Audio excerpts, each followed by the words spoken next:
Muito bem, estamos chegando no nosso último bloco do nosso segundo módulo. Ufa, falamos bastante coisa e eu tenho certeza que você está aí grudadinho com a sua CLT, com as súmulas, com as OJs e com a nossa apostila. Mais uma vez, meu e-mail aí, ó, para você, judiar do editor, mais uma vez nosso e-mail, bacana. Vamos dar uma pequena revisão aqui, falar sobre descontos, continuar falando um pouco sobre descontos. Eu peço para você ler a súmula 342, você está aí com o livrinho de súmula, e na nossa apostila tem essa súmula na íntegra, e eu vou pedir para você ler também a súmula 160, a OJ, desculpa, a OJ 160, tá aí também, está na sua apostila.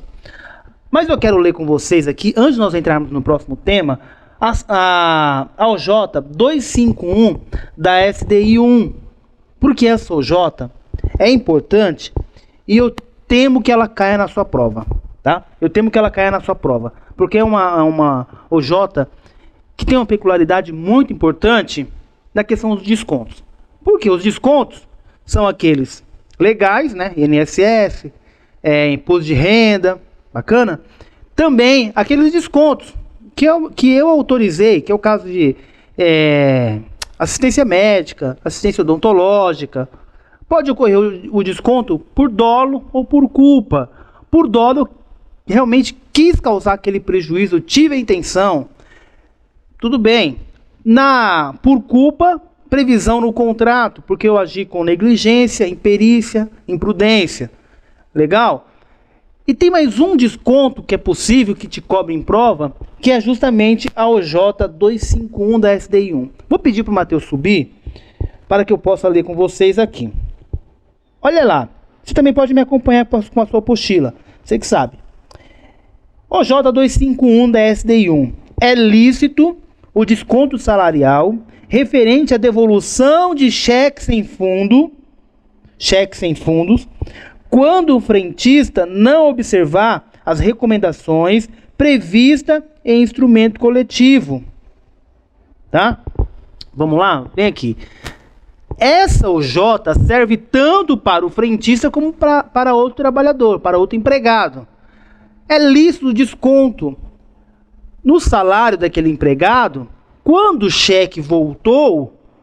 E ele voltou por quê? Porque ele não agiu, não visualizou, não cumpriu os requisitos que trazia o empregador. Através da convenção coletiva, através de regulamento. Olha, você tem que consultar o cheque.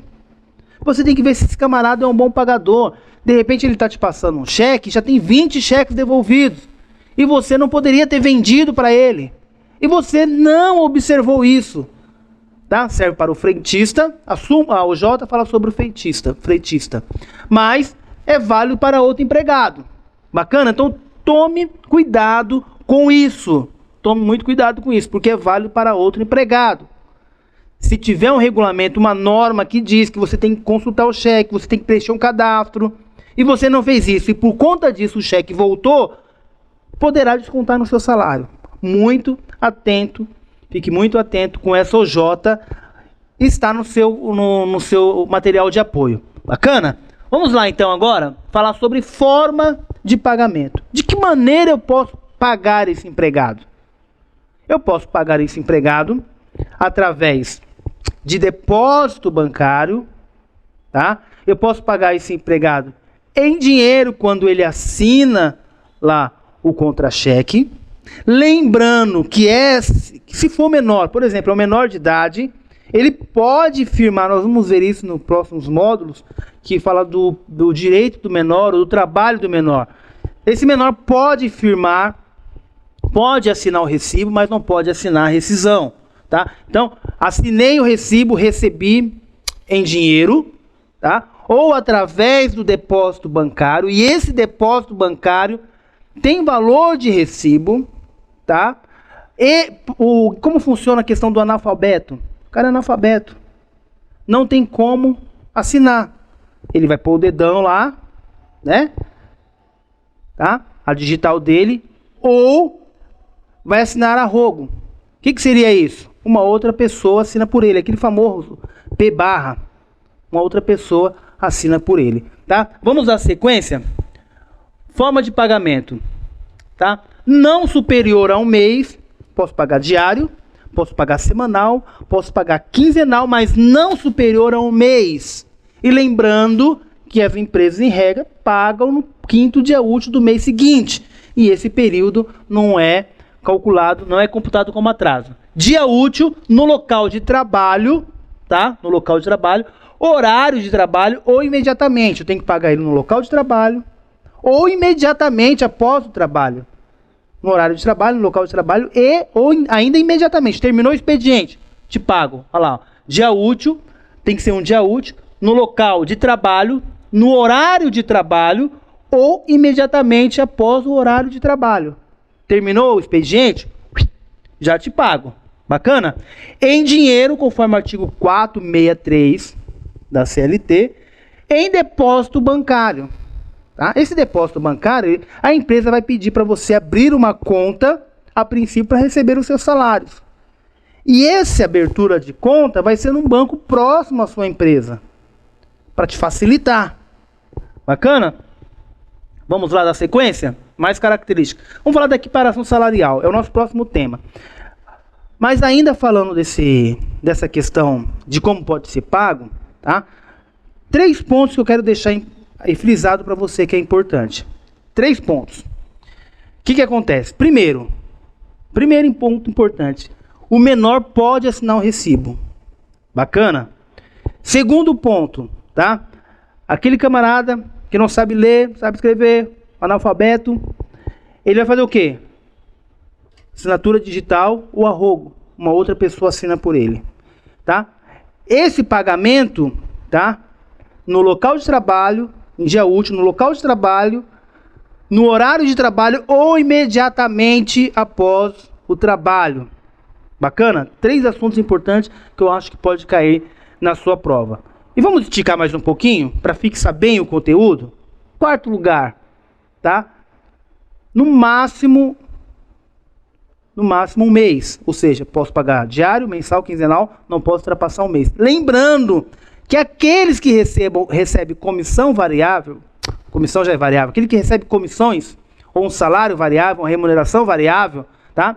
Ele poderá receber em mês subsequentes, de acordo com o que o seu patrão, o seu empregador recebe. Ora, ele vendeu um produto que vai ser pago em 4 vezes. Ele poderá receber essa comissão em 4 vezes. Então, essa renda variável, essa remuneração variável, poderá ultrapassar esse limite máximo de um mês que nós vemos aqui, tá?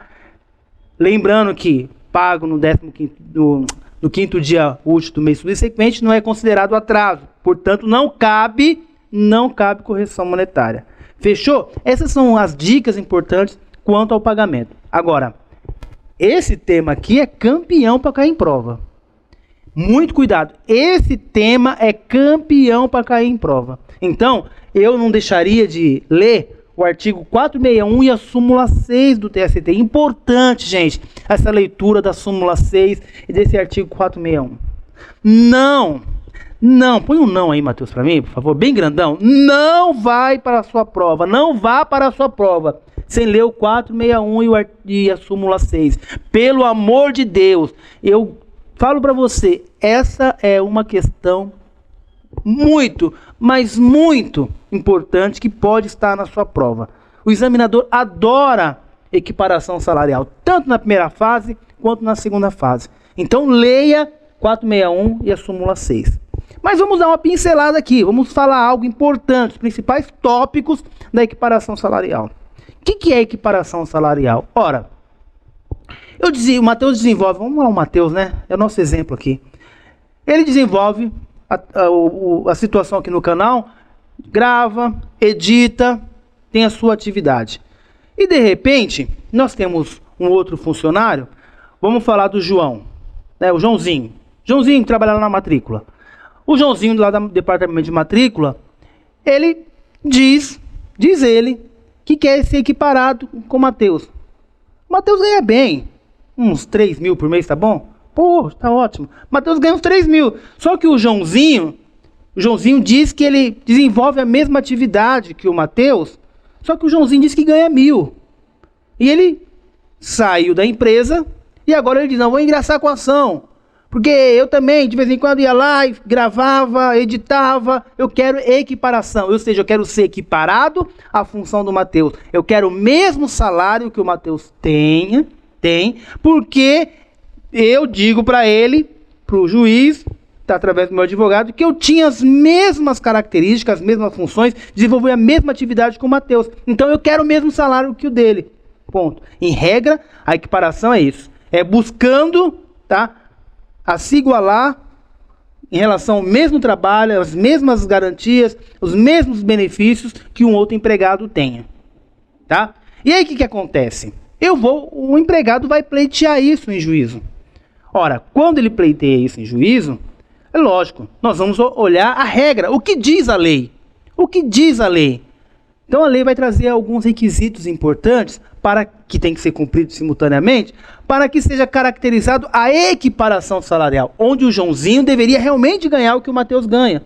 Será que ele tem essas características? Será que ele tem as prerrogativas? Será que ele tem aquilo que a lei diz que ele tem que ter para ser um funcionário equiparado para ganhar o mesmo salário? Vamos ver. Vamos lá? Os requisitos para a equiparação salarial. Tá? Então, a identidade de função. Função, gente.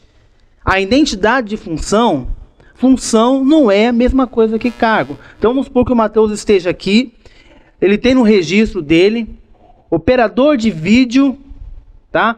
Ou editor de vídeo. Então, editor de vídeo. Ele tem lá na sua carteira assinado editor de vídeo. Ele tem esse cargo anotado na sua carteira. A função é aquilo que efetivamente ele executa. Tá? Então, o Joãozinho, ele tem registrado lá na carteira dele, atendente. E vamos supor que esse Joãozinho, efetivamente, na função dele, ele tem que editar vídeo, que é a mesma função que o Matheus desenvolve. Então, se eu desenvolvo a mesma função, pouco importa o cargo que eu tenho registrado na carteira. Se o Matheus tiver anotado na sua carteira, desenvolvedor de website, mas ele desenvolve a função de editor de vídeo. Aqui o importante é a função e não o cargo. O Joãozinho está registrado como atendente, mas qual é a função que o Joãozinho exerce? Então, o Joãozinho tem que exercer a mesma função que o Matheus. Pouco importa o cargo que está anotado na sua carteira. O que vale é a função. Então, fique atento na sua prova. O que vale é a função. Desenvolver a mesma função. Pouco importa o que esteja anotado como cargo na sua carteira.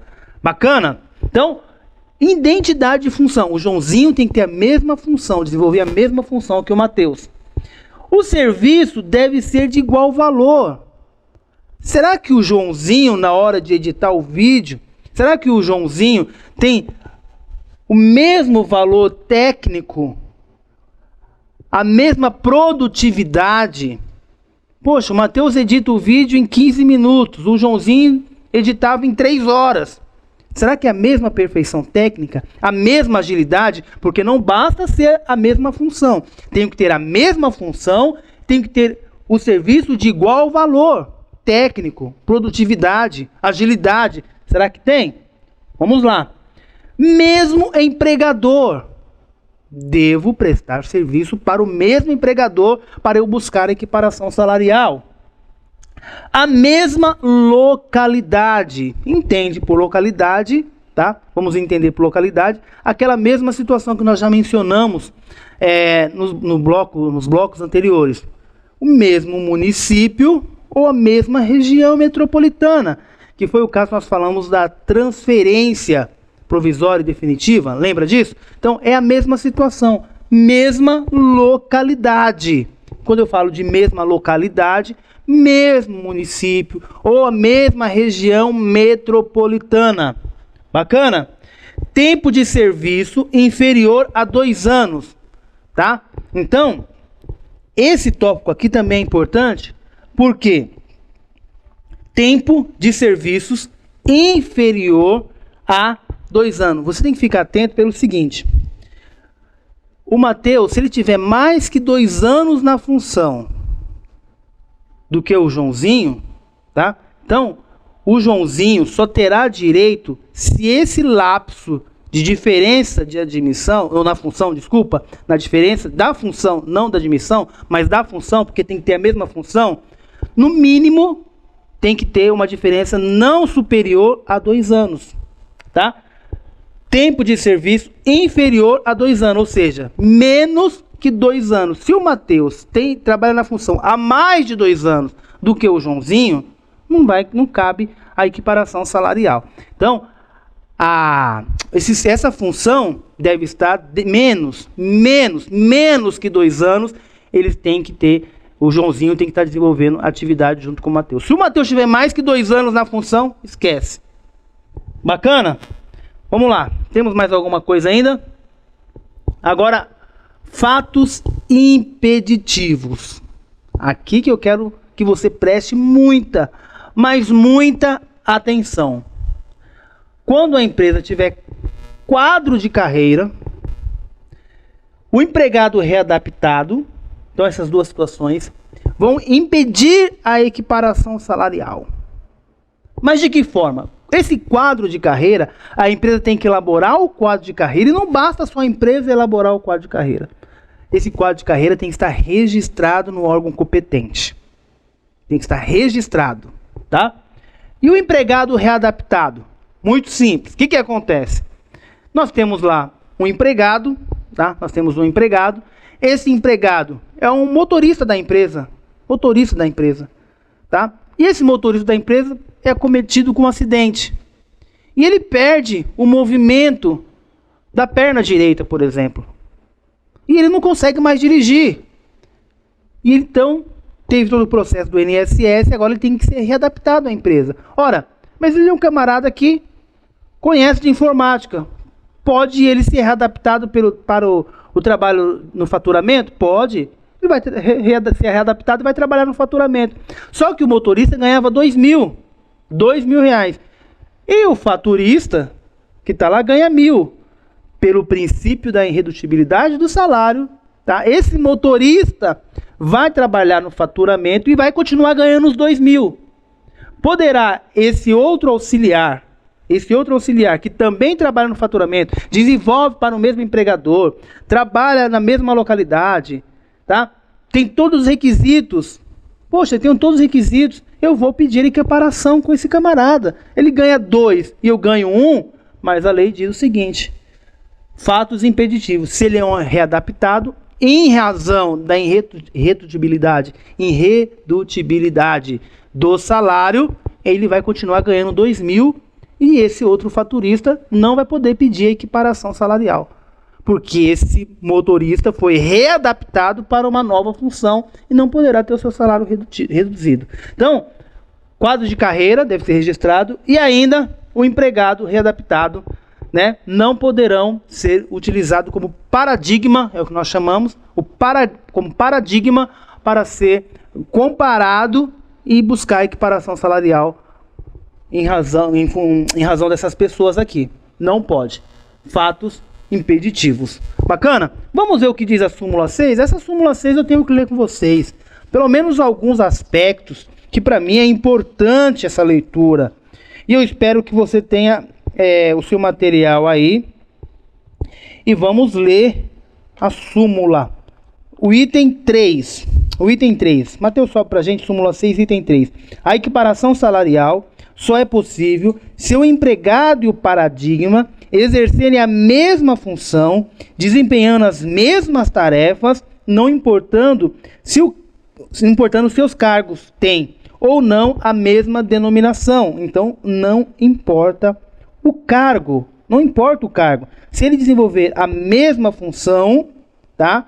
A mesma função, poderá pleitear essa equiparação. Vamos voltar lá para o 1.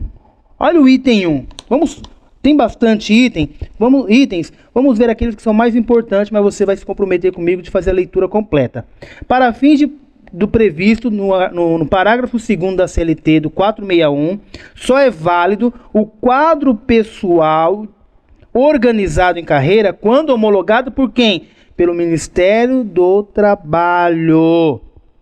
Excluindo-se apenas dessas exigências, o quadro de carreira das entidades de direito público da administração direta, autárquica e fundacional aprovado por ato administrativo da autoridade competente. Então veja aí, ó, quadro de carreira só quando registrado pelo Ministério do Trabalho.